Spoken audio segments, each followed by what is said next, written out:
Hello and welcome. Good evening. This is Fearless Flight Live, the crew edition, and that crew being the lovely flight attendant Diane. Hi, Diane.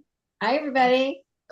And the equally handsome Captain Eric Larson. How is that for an intro, Eric? How are you? Very nice. Probably a little sleep deprived, but that's all right. Okay, we won't ask why, but for anybody who is asking what they're watching here, this is our weekly live show called Fearless Flight Live, which is a show for anyone who is afraid to fly, knows somebody who's afraid to fly, or likes to know more about aviation and what's going on in the world of usually mostly commercial aviation. And one of the And we have the lovely Dieter.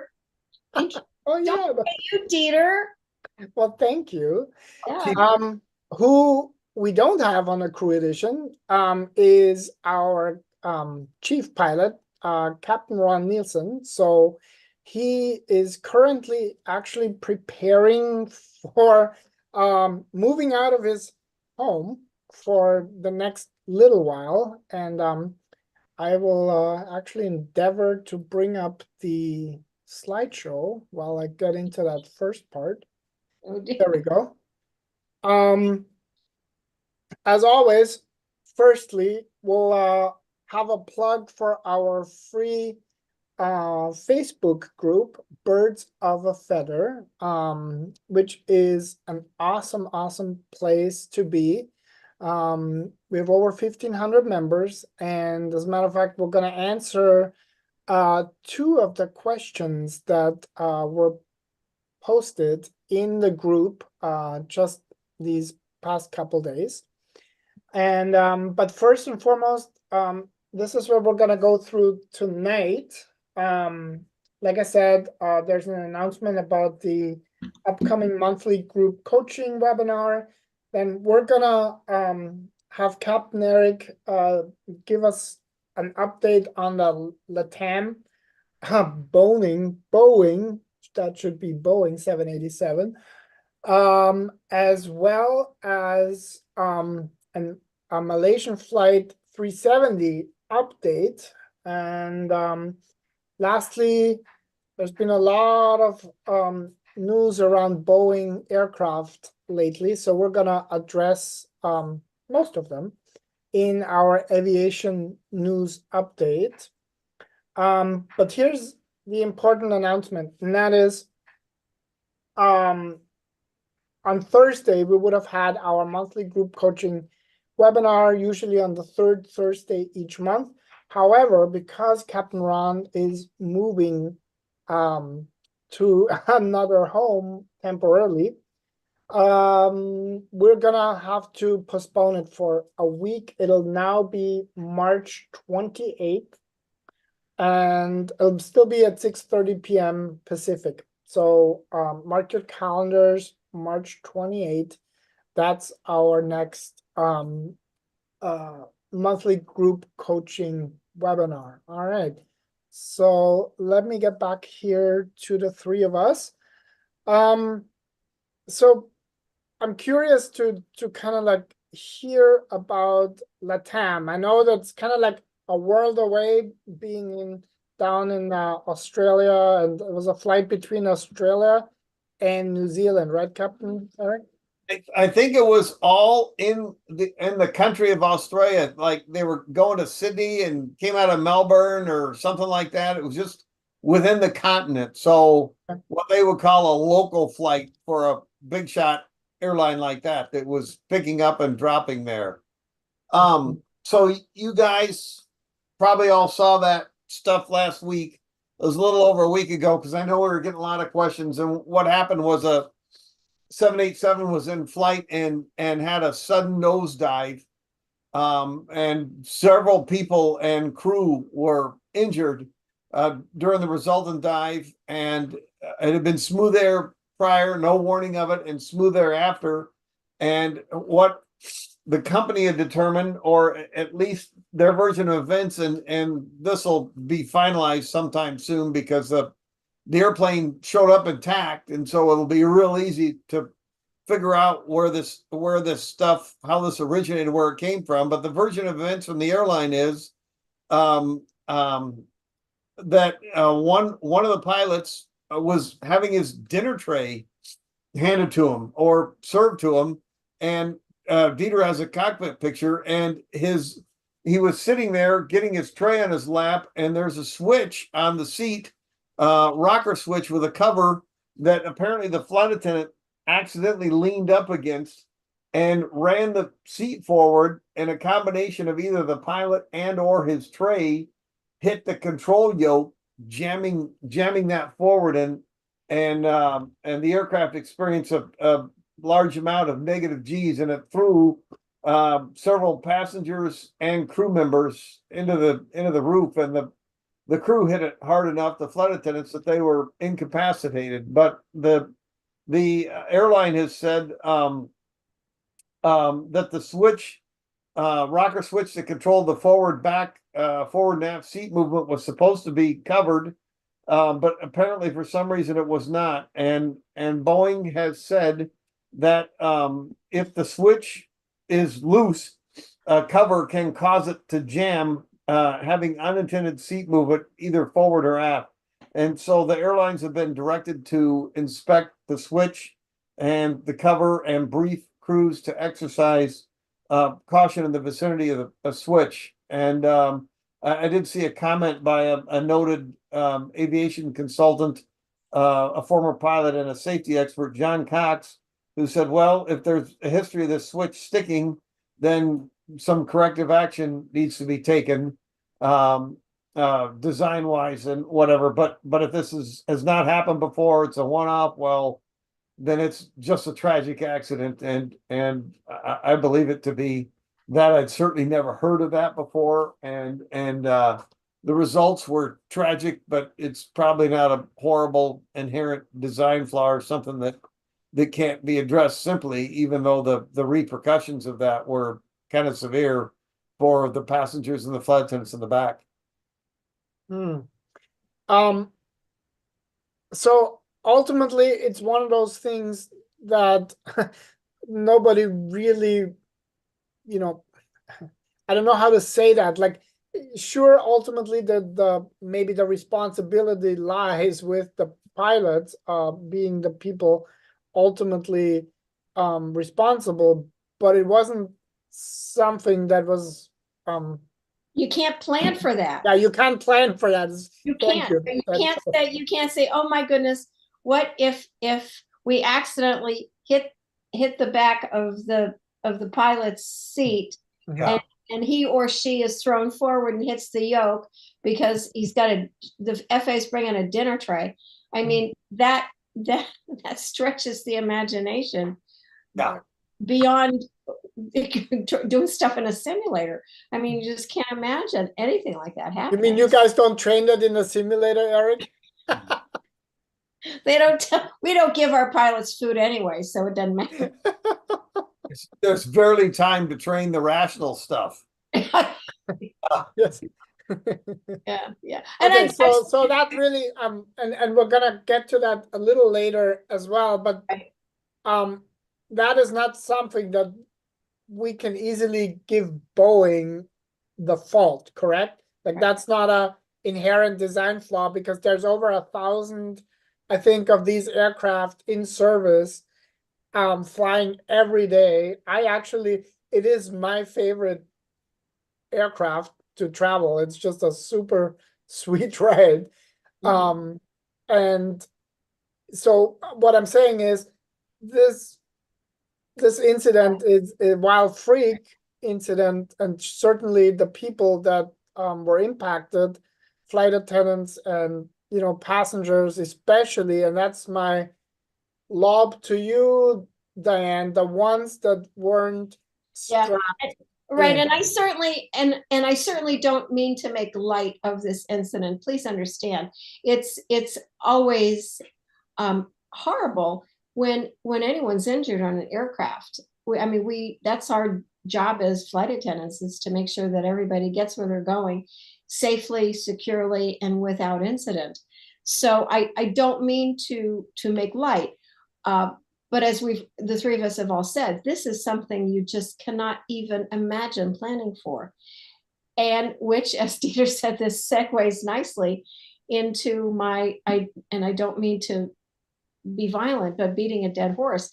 You all have to keep those seatbelts on. The individuals who were injured apparently did not. And the result in those kinds of ballistic movements, short, but still ballistic, is when the plane goes down, the body goes up, and the body goes up to the ceiling. And that's plastic, and they're going to hit and hurt things. And unfortunately, of course, the flight attendants, we are doing our job. We're serving food, we're picking up trash, we're addressing issues, answering questions in those kinds of scenarios during cruise, and we're not in our jump seats. And so they unfortunately were injured quite severely. And so we're not obviously able to be in our seats harnessed in all the time, but certainly for our passengers, this just reinforces all of the pleading and begging and lecturing and everything that the flight attendants and the pilots announce to our passengers. Please keep your seatbelts buckled. Even if you're just sitting in your seat, you don't intend to get up and use the lavatory or anything. Mm-hmm. Things happen that we cannot plan for. I mean, just this is a real freak incident. Mm-hmm. And if you're in your seat with your seatbelt firmly buckled, securely fastened around your low and tight around your hips, then the chances of you ever being injured are very, very low, almost non-existent. Mm-hmm. I have seen pictures. Apparently there's kind of a new thing going where some young kids are getting in their seats and buckling their seatbelt while their feet are kind of up on the seat. It's looks like a very odd and uncomfortable position to me. But anything that's not the standard low and tight across your hips is not necessarily going to protect you. So we do go on about that. And to the point where I know that a lot of passengers are like, oh my God, if she says anything more about a seatbelt, I'm going to just die. But the point is, we don't want you to die. So that's why we want you to or get hurt. Yeah. Actually, there's a great question for you, Eric, but I do want to give a shout out to Gary and Tracy. Hey guys, it's great to see you. Hi, everybody. But here's a perfect question. And the question is, could that happen in an Airbus airplane? And I thought, very great question. Great question. What's the answer here? It was, as we said, it was quite freakish. And you can bet every 787 operator's inspected that switch and that cover, and every one of those airplanes is flying by now and take care of it. But the likelihood of that in the Airbus is much less because there is not a control yoke in front of the pilot. They're flown with side stick controllers. And I don't know if Dieter could pull up a picture of that fast or not, but the Airbus has a collapsing tray table that pulls out from underneath the what we would call the dash in front of you to set charts on, meals, plotting things, anything you need. And you either the captain or the FO with his right hand and the captain with his left hand has an armrest and about a 8 or 10 inch long side stick controller that is used to manipulate the flight controls of the airplane. So that those sort of control inputs wouldn't happen from hitting anything directly in front of the pilot.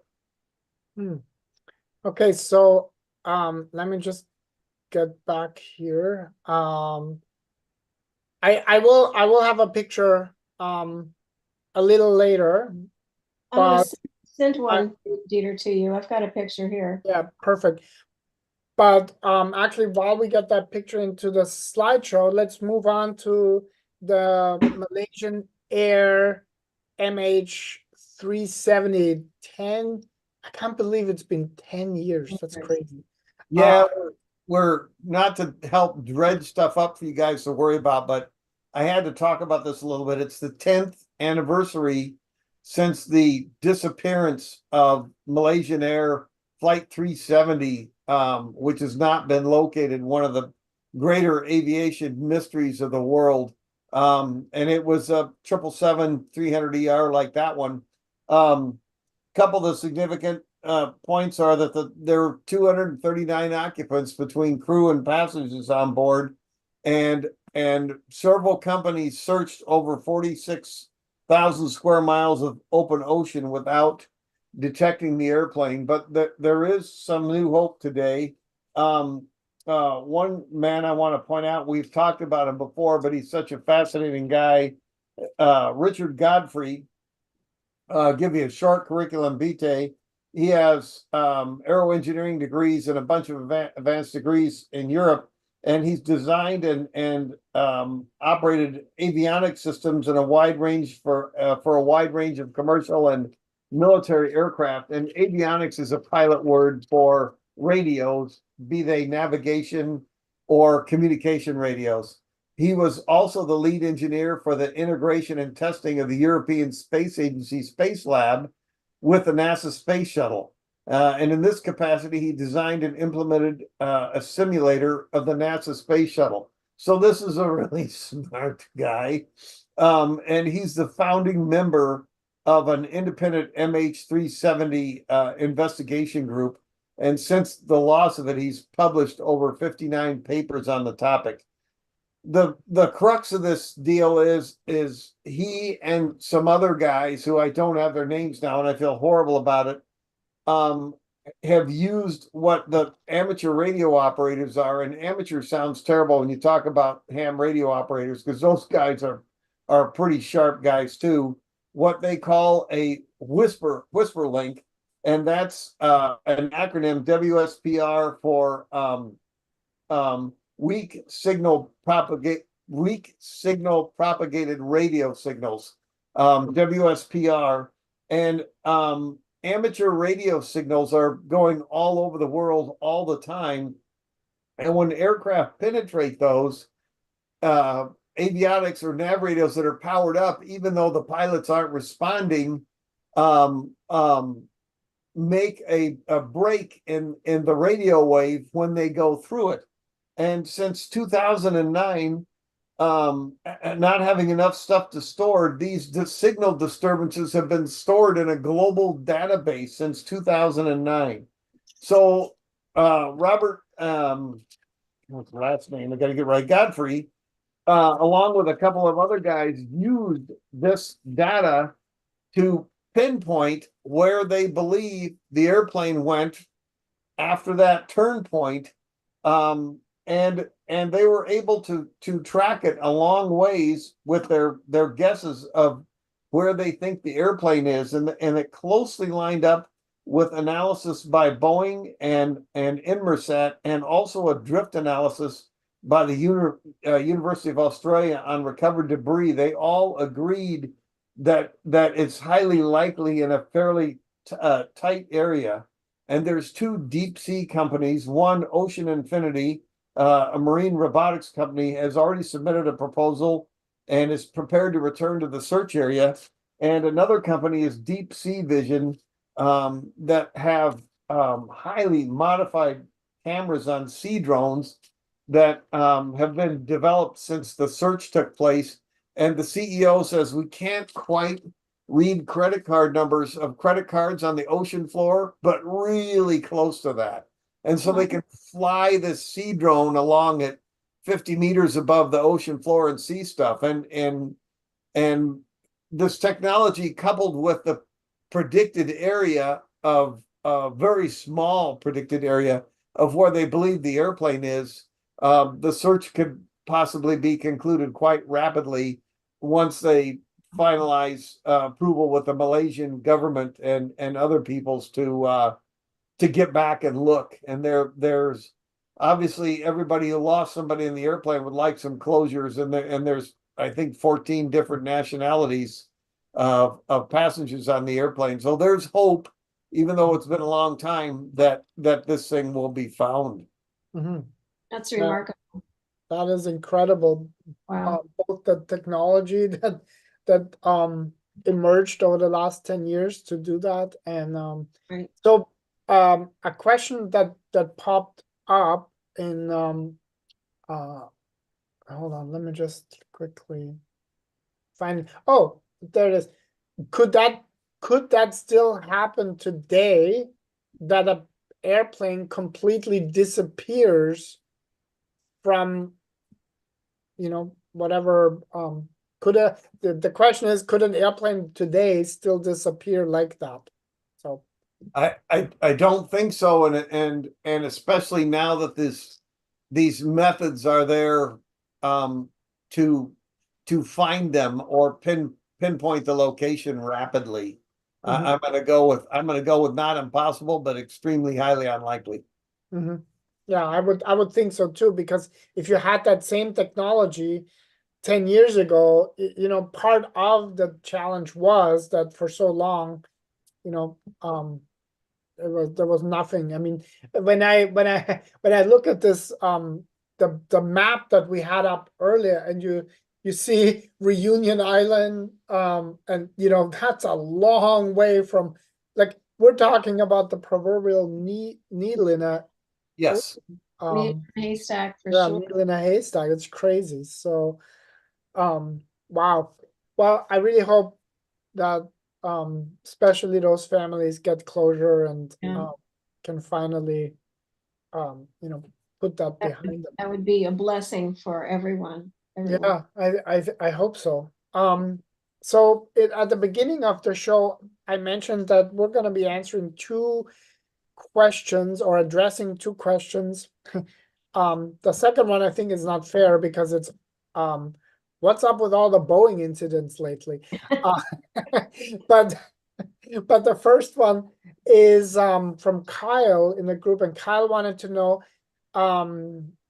in Japan, basically, do they follow the FAA rules and kind of like I'm gonna say format? And while we don't know that they're following the FAA rules and guidelines, you said, Captain Eric, that they are following, most likely, what did you call it? The I called it the acronym ICAO, the International Civil Aeronautics Association, that most of the G12 countries airlines belong to.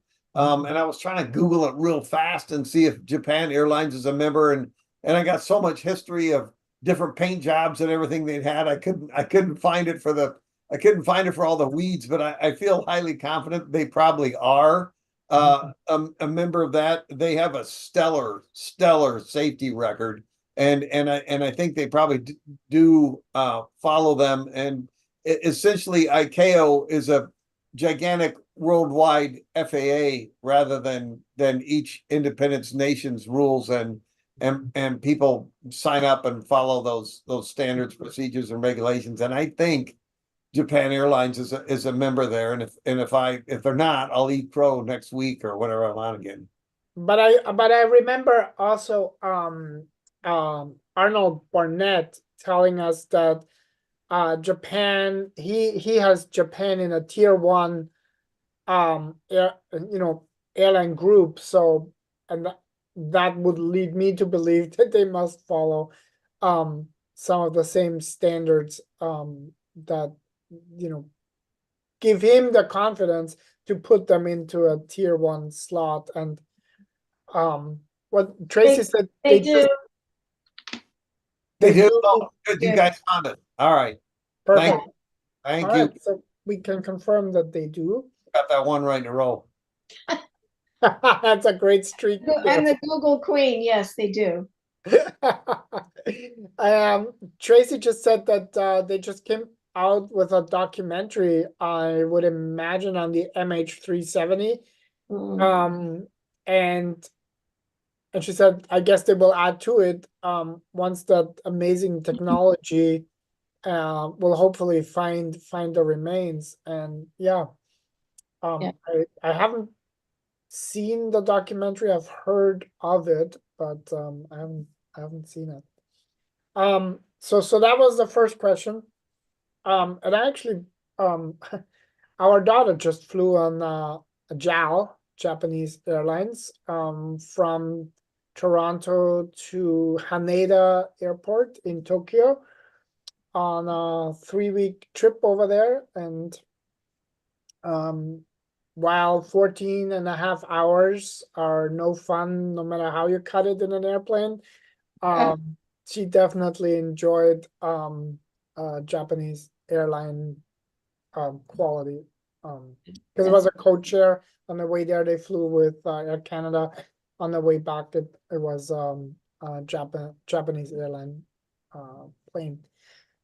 Okay, so the next one, let me just cue this up, is, and I will just put this on the screen. Won't name any names, but we had this post. I'm very disturbed about all the scary incidences lately involving Boeing planes. It's completely out of the ordinary to hear about an incident almost every day. We're hearing about planes running off runways, engine problems during flights, with planes having to turn around. Now today, there was a scary incident at the LAX airport. What's going on that is suddenly causing so many frightening incidents with Boeing planes? So, and she actually posted a little Oh gosh. a little summary. I think that's an image from somewhere else.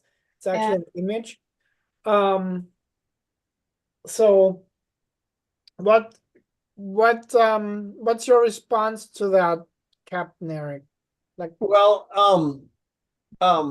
taken as a whole, it certainly doesn't sound reassuring, but it kind of reminds me of back when I had hair and was working. We would have a little safety sheet at work, and we would see stuff like that. What happened this week? Because so many thousands of flights have been launched by my airline, and it would say, well, these guys rejected takeoff because they had an overheat light, and these other guys rejected takeoff because they had a wind shear, and the other people did a precautionary engine shutdown and a windshield crack, and you'd read the thing, oh my God, that's terrible. But it's kind of like this. I mean, when you have thousands and thousands and thousands of these flights launching, stuff comes up, and Boeing is certainly getting egg on its face, and some of the stuff in the past were deserved, but for example, the wheel getting detached from the nose gear, Boeing didn't deliver the airplane with a loose nose gear assembly. That was a local maintenance thing, and there was a panel that fell off one somewhere, and they didn't deliver it with a loose panel either. That was another maintenance issue, and a wheel came off a 777 last week, which would have been real serious if it hit somebody, but it didn't. And the airplane was able to land safely. But those kind of things, if it's a specific airline, then the FAA goes over there and goes, hey, fellas, we need to talk to you about some maintenance procedures and inspection procedures and find out why you're having a blip and this kind of stuff going on. But this isn't 90% of this is not because of the airplane. It's because of repetitive maintenance procedures. Something was skipped, not done correctly, or just things happen. There was another one when I was trying to pull those, I couldn't get any of them because there was no blood or gore or anything like that. It just moved on to next week. And I remember seeing somewhere guys did a turn back because they had a cracked windshield. Well, I had 2 or 3 cracked windshields in my career, and they happen. And you have an inner pane and a middle pane and an outer pane. And if you lose one, it's a non-issue, and you have procedures to deal with it, but you go back and get another one. So, but they're reporting all of this stuff as if it's like everything had been fine before, and now all of a sudden I almost feel like I'm reading my company weekly bad news report and thinking, oh man, I'm glad that happened to my friends and not me. That sounds bad. But it doesn't seem to be much different, but reporters and everybody are seizing on it and throwing it out there and keeping clearly in mind the amount of flying now currently is in excess of what it was even pre-COVID. So the number of airplanes we're launching into the air is tremendous. People have got the travel bug, and I've heard the word revenge travel. People go, I'm going to go somewhere, and I don't care where it is. I'm going to do it right now. But anybody that goes to the airport knows, yeah, people are flying, so it comes I up. know, and we had on my little plane, we had a turn back. No one reported it. No one cared. I mean, we got going. I was sitting forward, and all of a sudden, I heard a very bad whistling sound, and the seal around the main cabin door was leaking, which is not a good thing. It's not terrible, but it's just, okay, well, this is a bad thing. And the pilots could hear it, and the people in the back of the plane could hear it. And we just turned around, went back to the airport, and we deplaned everybody, got on a different plane, and then carried on our merry way. And that didn't that didn't make the newspapers. No one said there was a regional jet that had a turn back because there was a leak in the main cabin door. It just is. It's just. And I'm gonna say it may have made the news if it was on a Boeing plane these days, because that's exactly what excites everybody, right? Right. Speaking No one would have cared if it was a CRJ, yeah.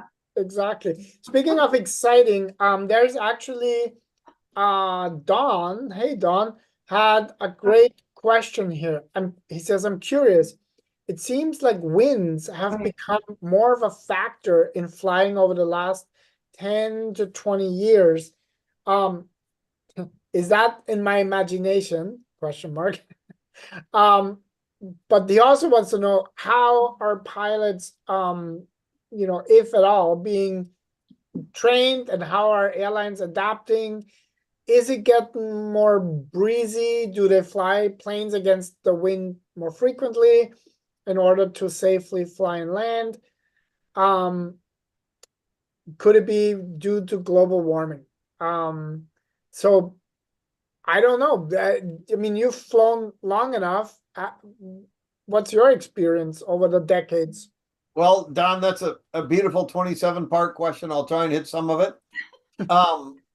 We have we train in very severe wind landings in the simulator, which is very real.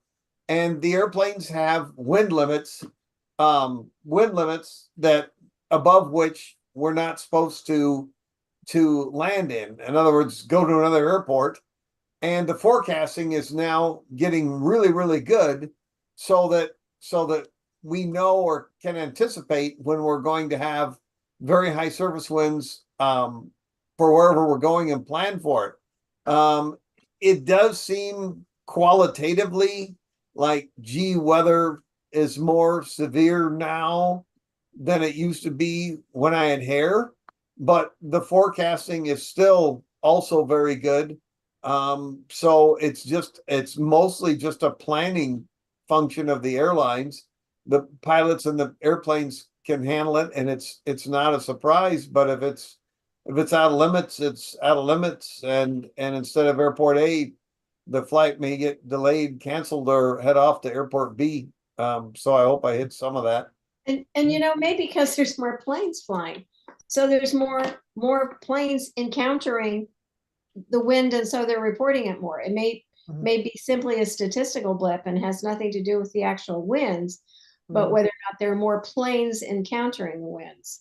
That's a good point, Dan, because that has definitely changed over the last couple of decades, the amount of planes in the air, taking off, landing. And so you got more reporting, right? Precisely, yeah. Cool. Well, wow, we got through a lot. And I just have my one little addition at the very end. All right. We've flown a few times in the last month. March is the busiest time of the year, basically everywhere. Spring break down here in Arizona, we have Cactus League, which is spring training baseball, and there's NASCAR, and there's this and there's that, and all of the airports that I've been to, that we've been to, are packed. They're absolutely packed. The planes are packed. The airports are packed. You can't get food because there's lines and lines, and all the takeaway restaurants and the Starbucks on the face of the planet. And so if you're going to be flying, I love the cat. All right. It's good. Startled me, jumped up I there. know. It's like mine. If you're going to be flying in the next few weeks or whatever, and as Eric said and Dieter had said, the comeback from COVID is remarkable, whether it's revenge flying or everybody has all these points that they've been collecting with their credit cards and they want to use them up somewhere. Do plan ahead. Please plan ahead. When you're booking your tickets, make sure that you have plenty of time between the landing in an airport and your follow-on flight.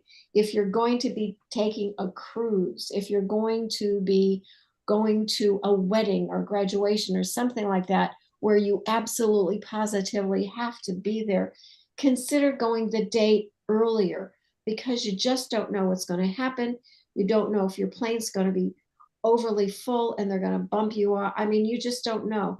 And so the criticality of your event should factor into when you plan your trip. And along with that, along with the fact that there's more people flying, going everywhere, the airlines are taking advantage of that, I will say, and the prices of tickets are kind of creeping up. So if you have any ability to plan ahead for travel, air travel, do be very attentive to the airlines and their price structures, so you can try to get yourself the best deal.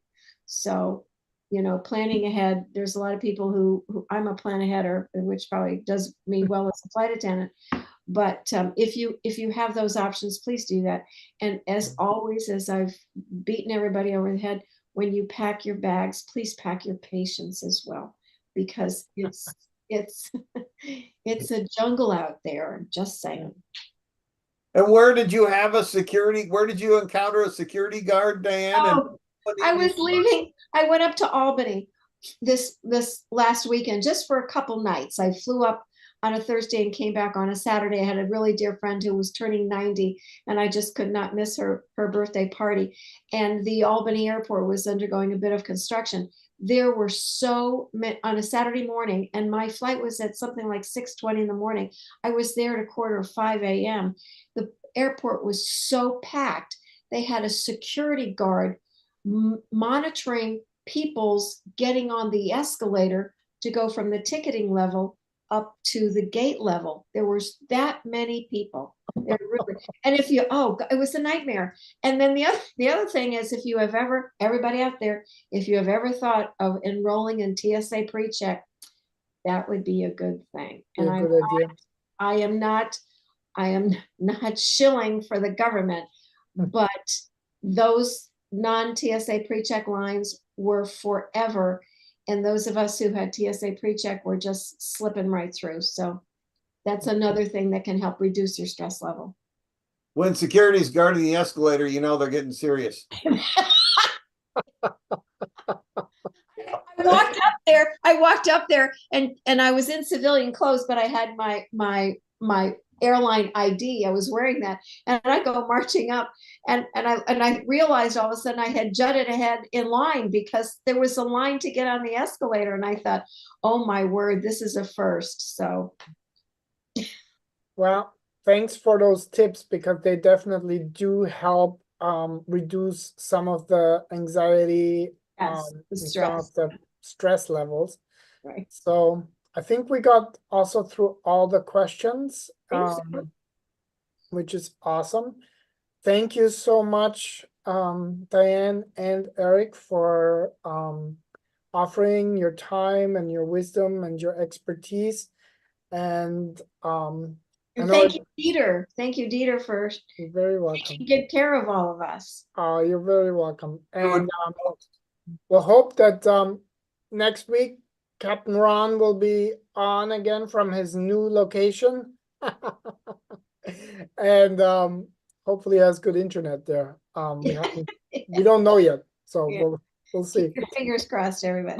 But if you have, in the meantime, if you have any questions, just email Capt Ron at FearlessFlight.com, and one more time, our monthly group coaching webinar, which was scheduled for March 21st, is now scheduled March 28th. So I'll send an email out later tonight to everyone as well.